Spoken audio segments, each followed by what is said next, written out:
Selamat petang, salam sejahtera. Terima kasih karena bersama dengan saya di Nazilin Unity Channel. Saudara-saudara sekalian, sejak akhir-akhir ini kita digemparkan dengan keperwiraan Sanusi. Wah, ada orang kata dia adalah pahlawan, panglima perang Perikatan Nasional yang paling gagah sekali. Namun demikian, pendedahan pada petang ini menunjukkan sebaliknya. Saya tak pastilah dengan gelaran atau dengan pangkat ataupun dengan pendedahan dan juga senarai yang kita berikan ini, adakah beliau layak digelar sebagai panglima perang ataupun sekadar seorang yang suka gebang-gebang? Dipetik daripada Sinar Harian menulis, rupa-rupanya Sanusi sekarang berdepan 2 kes mahkamah dan 3 saman fitnah.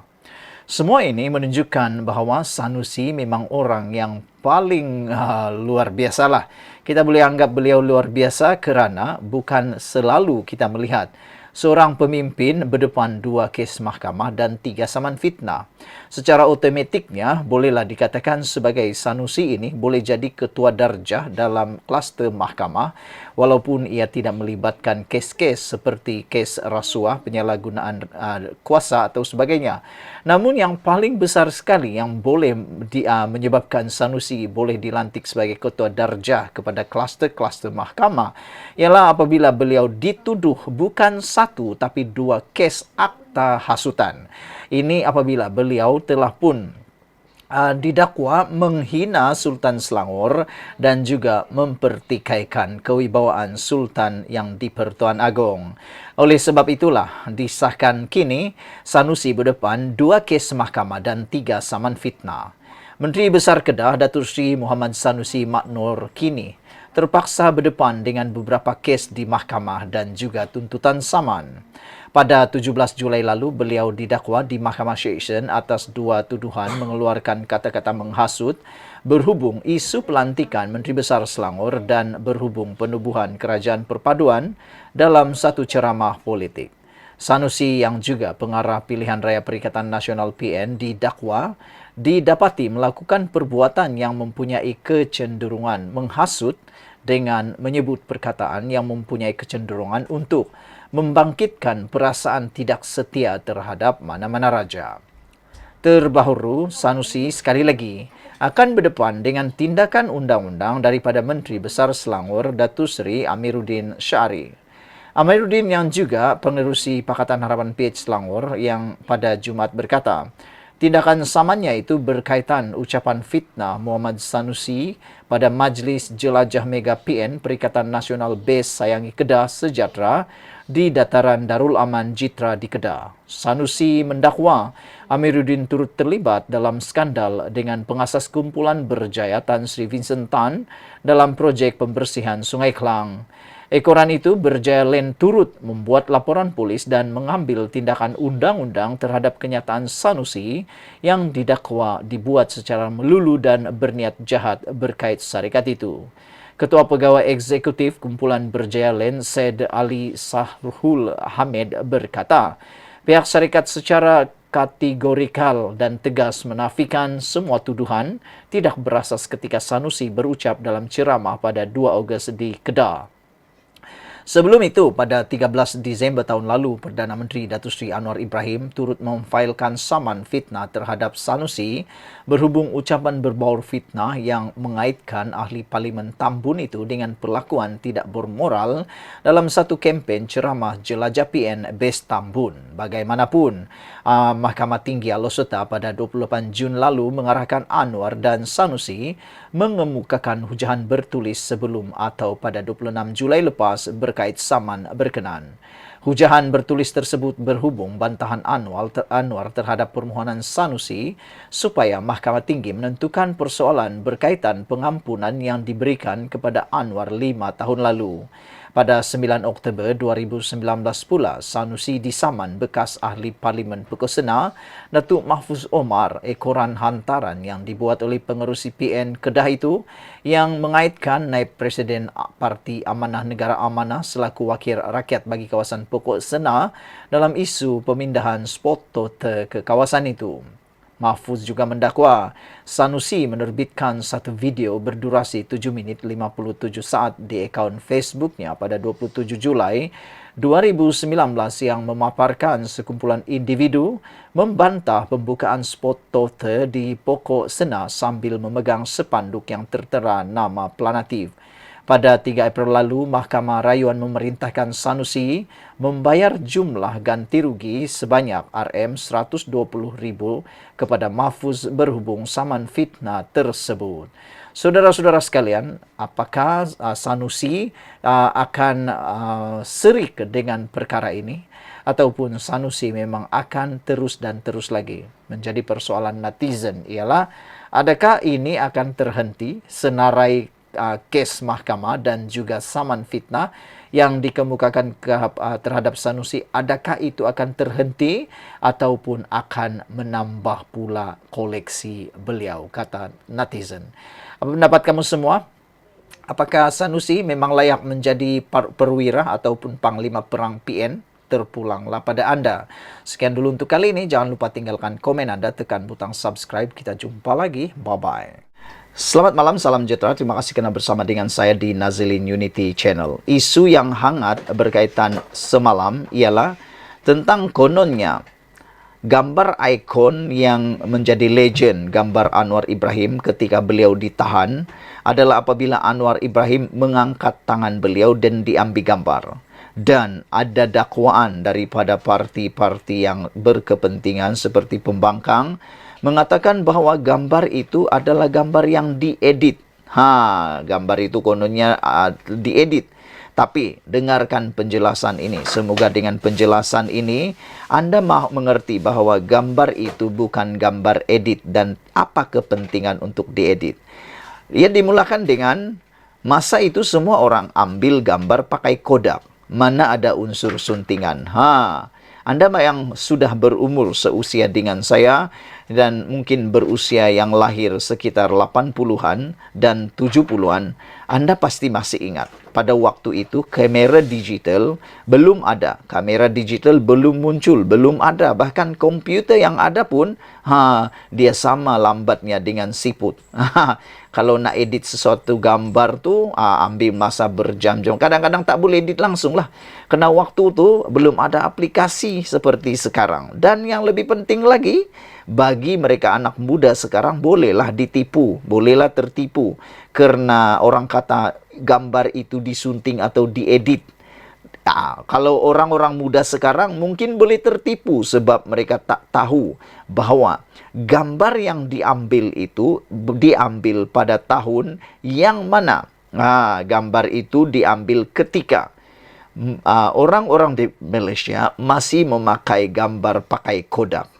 Bila gambar pakai Kodak, ia adalah tidak ada unsur suntingan.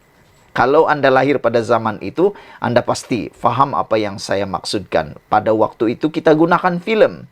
Nak dapatkan gambar, filem itu perlu dicuci dulu. Bila dicuci, barulah kita dapat gambarnya. Dan bagaimana mau menyunting gambar itu, saya pun tak tahu. Dari mana idea mereka kata bahawa gambar Anwar, ikon Anwar itu yang angkat tangan itu disunting. Tak tahu dari mana idea mereka dapat tu, dan mereka tak terfikirkah bahawa perkara itu tak akan berlaku. Kerana waktu itu orang masih gunakan Kodak ataupun filem. Belum ada kamera digital seperti sekarang ni.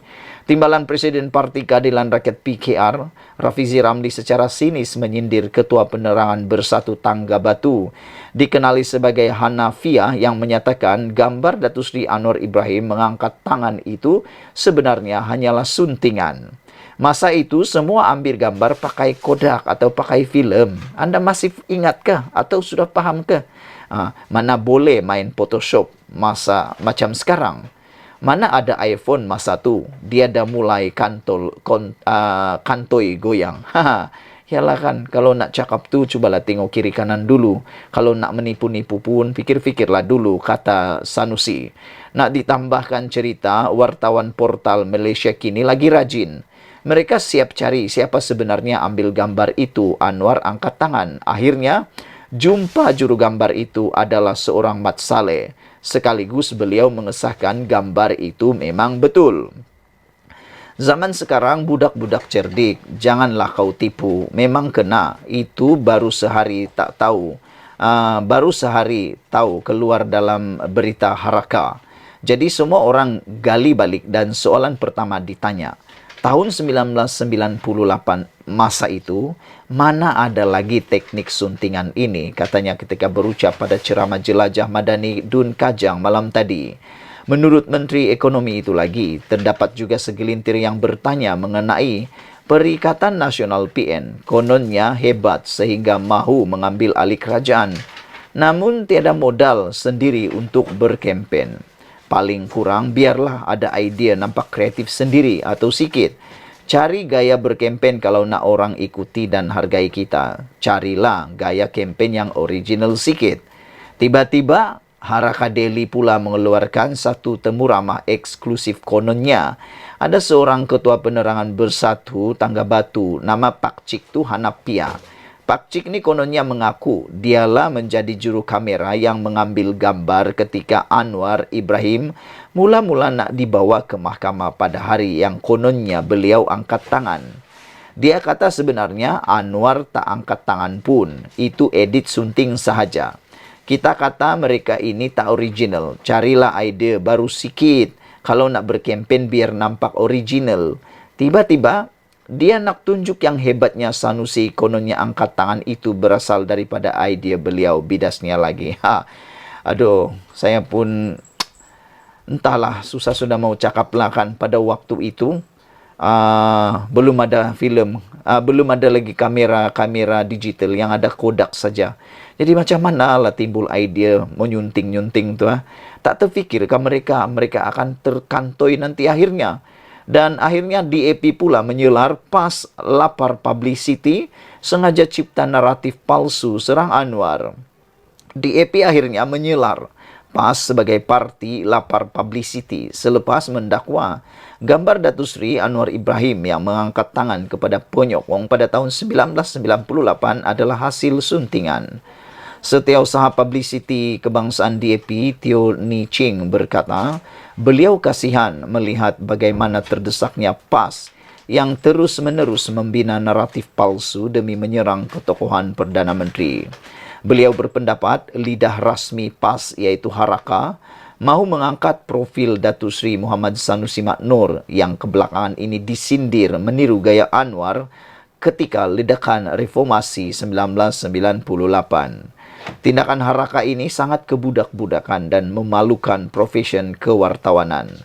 Ledakan reformasi 1998 serta kes lebam mata Datuk Seri Anwar Ibrahim mendapat liputan antarabangsa dan dirakamkan oleh saksi-saksi mata puluhan malah ratusan ribu penyokong. Walaupun ketika itu belum ada media sosial dan capaian internet yang cekap. Langkah Haraka dan PAS menyerang legasi gerakan reformasi yang mereka sendiri sertai ketika itu adalah sangat memalukan dan menghina memori almarhum Ustaz Fadzil Nur, Presiden PAS ketika itu yang berada di barisan hadapan pergerakan terbabit, katanya dalam satu kenyataan hari ini. Haraka Daily pada semalam membuat pendedahan eksklusif memuat naik temu bual bersama individu yang mendakwa gambar Anwar adalah hasil suntingan. Pendedahan eksklusif bekas wartawan atau juru gambar Tuan Marco mendedahkan gambar Anwar Ibrahim mengangkat tangan di mahkamah pada tahun 1998 adalah gambar yang diedit, katanya. Bagaimanapun, pendedahan itu ibarat makan diri apabila beberapa penyokong dari pengamal media yang membuat liputan kejadian 25 tahun itu menafikan sumber yang ditemu bual Haraka Daily. Teo berkata, sebegitu mudah PAS cuba mengubah sejarah demi manfaat politik mereka sehingga sanggup menimbulkan fitnah dan menggelarnya pendedahan eksklusif. Menurutnya, Haraka wajar memohon maaf kepada para pengamal media veteran yang menjadi saksi kejadian, selain memohon maaf kepada juru gambar Eddie Waire dari agensi berita Associated Press kerana telah memfitnah hasil kerja beliau. Bukan itu sahaja, Haraka wajar membuat permohonan maaf terbuka kepada Datuk Seri Anwar Ibrahim dan seluruh rakyat Malaysia atas usaha dangkal untuk cuba memperbodohkan kelayak umum. Haraka sidang pengarang dan pucuk pimpinan PAS perlu segera bertaubat dan insyaf dengan kerja-kerja menjajah fitnah di zaman teknologi tinggi ini. Pada akhirnya nanti PAS dan juak-juaknya juga akan dilondehkan sebagai pemfitnah terbesar akhir zaman, kata beliau lagi. Selepas walaun angkat tangan ikut Sanusi, foto Anwar tahun 1998 didakwa diedit. Jadi saudara-saudara sekalian, dengan pendedahan ini memang menarik sekali. Apa yang paling saya tertarik ialah tentang makan diri. Apa yang dikatakan di sini, akhirnya apa yang mereka lakukan telah memakan diri sendiri. Sekian dulu untuk kali ini. Jangan lupa tinggalkan komen Anda. Sila tekan butang subscribe. Kita jumpa lagi. Bye-bye.